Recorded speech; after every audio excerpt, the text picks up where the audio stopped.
নমস্কাৰ আহক আজি আপোনাৰ ঘৰলৈ যাওঁ আৰু আপুনি থকা ঠাইখনৰ লগত পৰিচয় হওঁ সেই অনুষ্ঠানলৈ আপুনি সকলোকে স্বাগতম জনাইছো এটিকো হিন্দুটি পাতিৰ তলপুৰ বাগিচাত লকুহিয়া হাতে কোনে নুচিনিলে আপোনালোকে ভাবিছে লোভাৰ আজি কি হ'ল হয় ভাৰতৰ উত্তৰ পূবত অৱস্থিত প্ৰকৃতিৰ সেউজ জীয়ৰী অসম বুলি ক'লে লানি লানি কৰি ৰোৱা সেউজীয়া চাহপাতৰ গছবোৰ আপোনাৰ মনলৈ আহিব আৰু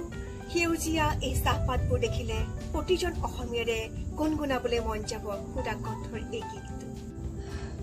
আৰু এই চাহপাতৰ বাবে আমাৰ অসমৰ পৰিচয় জিলিকি আছে বিশ্বৰ বুকুত ভিডিঅ'টোৰ আৰম্ভ কৰাৰ আগতে মই আপোনালোকক জনাবলৈ পাই সুখী হ'ম যে যেতিয়া মই এই অনুষ্ঠানটোৰ কথা ভাবিছিলোঁ মনলৈ আহিছিল তেতিয়া মই মোৰ দুগৰাকী শুভাকাংক্ষীৰ লগত কথা পাতিছিলোঁ এগৰাকী হৈছে শিখা মালাকাৰ আৰু আনগৰাকী হৈছে মোৰ সহপাঠী জুৰিমালা হাজৰিকা আৰু তেওঁলোক দুগৰাকীয়ে দিহা পৰামৰ্শ লৈ আপোনালোকৰ আগত এই অনুষ্ঠানটো আগবঢ়াবলৈ সক্ষম হৈছোঁ আহকচোন আজি আমি যাওঁ ইটালীৰ এগৰাকী ৰাণীৰ নামেৰে নামাকৰণ কৰা মাৰ্ঘেৰিটাৰ নামদাং টি ষ্টেটৰ এটা সুন্দৰ বাংলোলৈ আৰু বাংলো বুলি ক'লে মনলৈ এটা অভিজাত্য ভাৱ আহে নহয় জানো আহক সেই বাংলোত থকা এটা সুন্দৰ ফেমিলিৰ লগত আপোনালোকক পৰিচয় কৰাই দিওঁ আৰু জানো কিছু কথা বাগানৰ তেওঁলোকৰ পৰা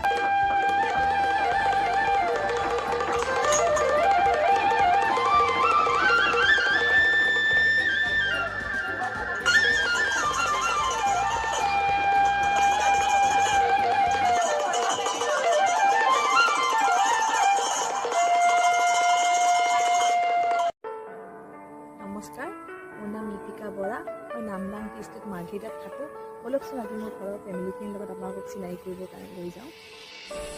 আহক মোৰ পৰিয়ালৰ লগত চিনাকি কৰি দিছোঁ আপোনালোকক এয়া মোৰ মা কৃষ্ণা বৰা তেখেতে গাঁঠি ভাল পায় এয়া তেখেতে বনোৱা কিছুমান চুৱেটাৰ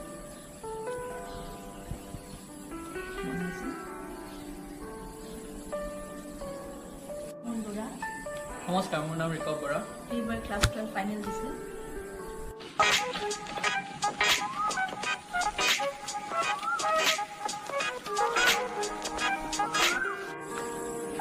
এয়া মোৰ ছোৱালী hi my name is Shivangi Bora তাই ক্লাছ 6ত পঢ়ে তাই আৰ্ট কৰি ভাল পায় তাই আৰ্ট কিছুমান মাকক দেখাইছে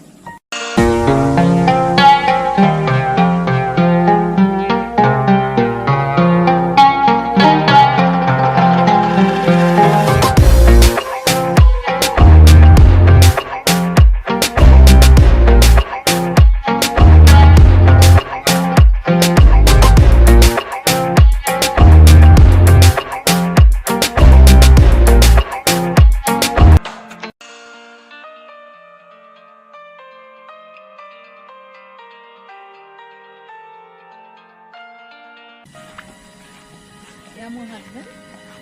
নমস্কাৰ মোৰ নাম ৰাহুল বৰা মই মেকলাউড ৰাছেলৰ নামদাং টি এষ্টেট মেনেজ কৰোঁ মই এইখন বাগান নামদাং টি এষ্টেটত আজি 2.5 বছৰৰ পৰা আছোঁ আৰু মই চাকৰি প্ৰথম জইন কৰিছিলোঁ 1992ত আৰু 1992ত মোৰ পোষ্টিং আছিল আপোনাৰ বিহৰা টি এষ্টেটত আৰু বিহৰা টি এষ্টেট আপোনাৰ বোকাখাটৰ ওচৰত আৰু মোৰ তেতিয়া বয়স আছিল 21 ইয়াৰ্ছ মই গ্ৰেজুৱেশ্যন কমপ্লিট কৰি চাকৰি জইন কৰিছিলোঁ আৰু তাৰপিছত মই এইখন মোৰ Namdang T estate 11th garden আৰু এই কোম্পানীটোৰ নাম হ'ল McLeod Russel ইণ্ডিয়া লিমিটেড আৰু McLeod Russel ইণ্ডিয়া লিমিটেডৰ হেড অফিচ কলকাতাত আছে কলকাতা 4 মেংগো লেনত আৰু তেওঁলোকৰ বাগান প্ৰায় 30খনমান আছে অসমত আৰু তেওঁলোকৰ বাগান ভিয়েটনামতো আছে আফ্ৰিকাত আছে আৰু এই নামদাং টি এষ্টেটখন আপোনাৰ মাৰ্ঘেৰিটা টাউনৰ প্ৰায় 1.5 কিলোমিটাৰ দূৰত আৰু এইখন 730 হেক্টৰ আৰু তাৰে ভিতৰত 170 হেক্টৰ আপোনাৰ অৰুণাচল প্ৰদেশত আছে আৰু খুব ধুনীয়া বাগান এইখন আৰু চাৰিওফালে পাহাৰ আছে আৰু দিহিং পাটকাই ৰিজাৰ্ভ ফৰেষ্ট আপোনাৰ ইয়াৰ পৰা 10 কিলোমিটাৰ আৰু লিডু কয়লা খনি ইয়াৰ পৰা প্ৰায় 20 কিলোমিটাৰ কোল ইণ্ডিয়া লিমিটেড ওচৰতে আছে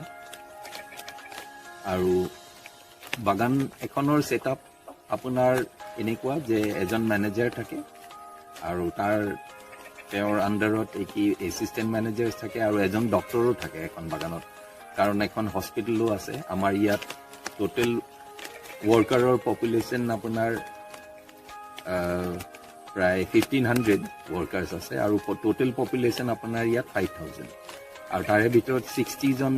মান ষ্টাফ আছে আৰু আমি এক্সিকিউটিভস প্ৰায় 6 জন মান আছো আৰু ইয়াত আমাৰ ফ্যাক্টৰি এটাও আছে আমাৰ কোম্পানীৰ নামদাং টি এষ্টেটৰ তাতে 2 মিলিয়ন কেজি চাহপাত ম্যানুফ্যাকচাৰ কৰা হয় তাৰে ভিতৰত প্ৰায় 2 লাখ কেজি মান আপোনাৰ স্মল টি গ্ৰোৱাৰ পৰা চাহপাত কিনে আৰু এইটো কয় আমি কওঁ বটলিফ্ট বুলি আৰু তেওঁলোকৰ প্ৰাইভেট বাগান আছে প্ৰাইভেট বাগানৰ পৰা আমি সেউজীয়া পাত কিনি পেলাই আমি ইয়াতে ম্যানুফ্যাকচাৰ কৰি পেকিং কৰি পেলাই ইয়াৰ পৰা আপোনাৰ বাহিৰলৈ ডেসপেচ হয় আৰু আমাৰ যিটো নিজৰ বাগানৰ নামদাং টি এষ্টেটৰ যিখিনি চাহপাত ম্যানুফ্যাকচাৰ হয় এইখিনি গোটেই প্ৰায় 80% আপোনাৰ চাহপাত এক্সপোৰ্ট হয় ইউকে লৈ হয় ৰাছিয়ালৈ হয় আপোনাৰ জাৰ্মানীলৈ হয় এই তেনেকুৱা আৰু এই নামদাং টি এষ্টেটখন খুব ধুনীয়া পৰিৱেশ ওচৰতে গোটেই পাহাৰ আৰু গোটেই বাগানখন আনডিউলেটিং খুব ধুনীয়া লাগে আৰু মোৰ ইমান বছৰ চাকৰি হ'ল প্ৰায় 1992 পৰা আজিলৈকে মোৰ কেতিয়াও আমনি লগা নাই বাগানত কাম কৰি আৰু আমাৰ ৰুটিনটো হ'ল আমাৰ ৰাতিপুৱা 6টা বজাত আমি উঠি পেলাই আমি অফিচলৈ যাওঁ অফিচত গৈ পেলাই আমাৰ অফিচৰ কাম কিছুমান হয় তাৰপিছত 8টা বজাত আমি বাগানলৈ ওলাই গৈ আকৌ আমি ব্ৰেকফাষ্টত আহোঁ ইয়াতে ঘৰতে 8টা বজাত 9টা বজাত আহোঁ 9টা বজাত আহি পেলাই আপোনাৰ 10টা বজালৈকে আমাৰ থাকি পেলাই আকৌ 10টা বজাত ওলাই গৈ আকৌ 1টা বজাত লাঞ্চত আহোঁ আকৌ 3টা বজাত আমি ওলাই যাওঁ আৰু সন্ধিয়া আমাৰ 6টা 7টা বজালৈকে আমাৰ কাম শেষ হৈ যায় আৰু আমাৰ এইটো ডেইলি ৰুটিন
থ্ৰুৱেদি আপোনালোকক বহুত ধন্যবাদ জনাইছোঁ ইমান সুন্দৰকৈ আপোনালোকে ঘৰখন দেখাই আছে লগতে বাগানৰ বিষয়ে কৈ আছে তাক জানি খুবেই বেছি ভাল লাগিছে কাৰণ মই কেতিয়াও দেখা নাছিলোঁ বাংলো আৰু মোৰে বহুতে নিশ্চয় দেখা নাইকিয়া বাংলো কেনেকুৱা ইয়াৰ ভিতৰখন কেনেকুৱা তো বহুত ধন্যবাদ আপোনালোকক আপোনালোকে ইমান সুন্দৰকৈ দেখাই আছে তো ডেফিনেটলি অসম গ'লে আপোনালোকৰ ঘৰলৈ বা বাংলো চাবলৈ এবাৰ যাম নিজ চকুৰে চাম ভিডিঅ' থ্ৰুৱেদি চাইছোঁ তেতিয়া গৈ পেলাই নিজ চকুৰে চাম তাৰে আশা ৰখি আছোঁ দেই Children's room.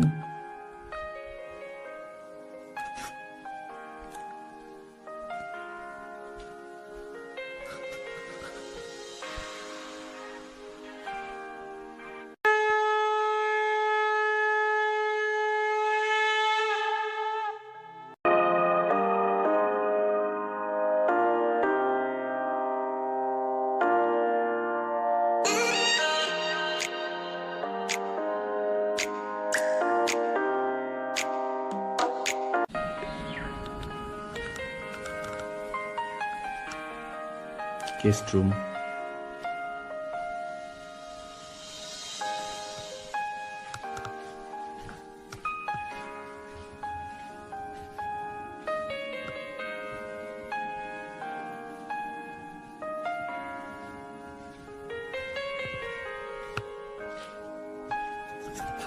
বাগানৰ এটা ক্লাবো আছে ক্লাবটোৰ নাম আপোনাৰ মাৰ্ঘেৰিটা ক্লাব আৰু সেই ক্লাবটোত সকলো বাগানৰ এক্সিকিউটিভছ বিলাক আহে ওচৰত আমাৰ বহুত কেইখন বাগান আছে আমাৰ কোম্পানীৰে প্ৰায় 5খন বাগান আছে আমাৰ কোম্পানীৰ আৰু অন্য কোম্পানীৰো আপোনাৰ বাগান বিলাক আছে যাৰ যোৰ এক্সিকিউটিভছ সকলো এটি সেই ক্লাবলৈ আহে গেমছৰ কাৰণে আহে আৰু তাত আমাৰ গ্ৰাছ কোৰ্ট আছে টেনিছ কোৰ্ট 4খন আছে আৰু গল্ফ কোৰ্স এটা আছে খুব ধুনীয়া গল্ফ কোৰ্স পাহাৰৰ ওচৰতে আৰু এটা সুইমিং পুল আছে এখন স্কোৱাশ কোৰ্ট আছে এখন বেডমিণ্টন কোৰ্ট আছে আৰু এখন বিলিয়াৰ্ডছ টেবল আছে আৰু সাধাৰণতে কি হয় আপোনাৰ সপ্তাহত এদিনকৈ এজন এক্সিকিউটিভে আপোনাৰ ইণ্টাৰ্ণ আপোনাৰ টি তেওঁলোকে কি দিয়ে এইটোৱে আমাৰ টি কালচাৰ আৰু মোৰ ল'ৰাৰ বিষয়ে অলপমান কৈ দিওঁ মোৰ ল'ৰা কি ক্লাছ 12 বছৰ পাছ কৰিছে আৰু ছোৱালী ক্লাছ 6ত আছে আৰু ল'ৰাটোৱে সি টেনিছ খেলি ভাল পায়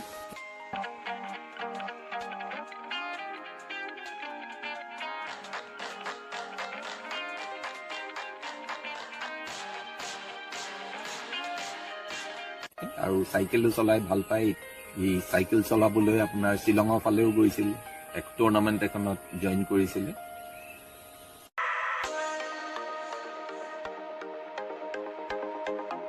এতিয়া আবেলি 4টা বাজিছে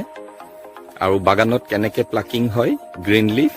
মই এবাৰ দেখুৱাই দিছো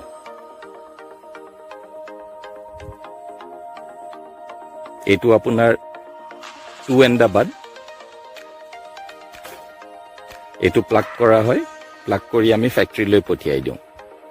আৰু এইটোৰ পাই চাহপাত ম্যানুফ্যাকচাৰ হয়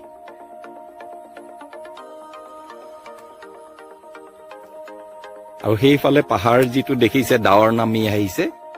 এইফালেই আপোনাৰ আমাৰ বাগানৰ পৰা প্ৰায় 1.5 ঘণ্টা ৰাস্তা ড্ৰাইভ কৰি গলে চাংলাং বুলি টাউন এখন আছে অৰুণাচল প্ৰদেশৰ খুব ধুনীয়া সেইফালে আছে আৰু সেইখিনি পাহাৰ আপোনাৰ অৰুণাচল প্ৰদেশৰ আৰু সেই পাহাৰ যিটো দেখিছে আপুনি আপোনাৰ মাটি ওলাই আছে গছৰ মাজে মাজে সেইফালে এইবিলাক গোটে কোল ইণ্ডিয়া লিমিটেডৰ কয়লা খনি এইখিনি অসমত আছে আৰু মই আগতেও কৈছো ইয়াৰ পৰা প্ৰায় 20 কিলোমিটাৰ মান দূৰত লিডু কয়লা খনিও আছে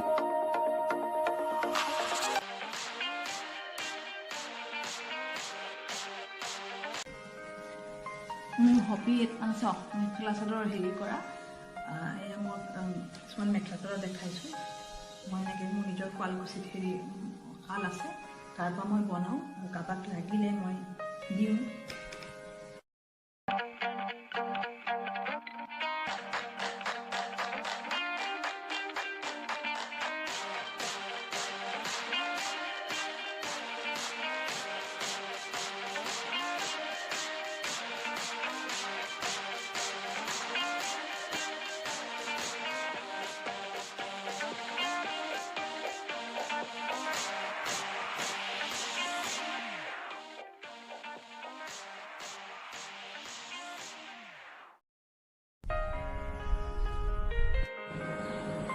আশা কৰিলোঁ আপোনালোকে চবে মোৰ ঘৰৰ মানুহখিনিক লগ পাই মোৰ ঘৰখন চাই ভাল পালে আৰু আজিলৈ ইমানেই আৰু মই আপোনালোকৰ কাৰণে সৰুকৈ কেৰামী কাষ্টৰ পুডিং এটা বনাইছোঁ যিটো আপোনালোকৰ লগত গছ আগবঢ়াই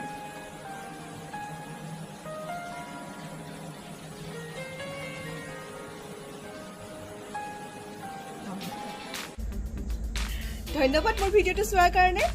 ভিডিঅ'টো চাই কেনে পালে মোক জনাব আৰু যদিহে ভাল পাইছে এটা লাইক কৰিব আৰু যদি পাৰে শ্বেয়াৰ কৰিব আৰু যদিহে মন যায় সাবস্ক্ৰাইব কৰি দিব আৰু সদায় কোৱাৰ দৰে কওঁ সুখী থাকক কুশলে থাকক আৰু হাঁহি থাকক ধন্যবাদ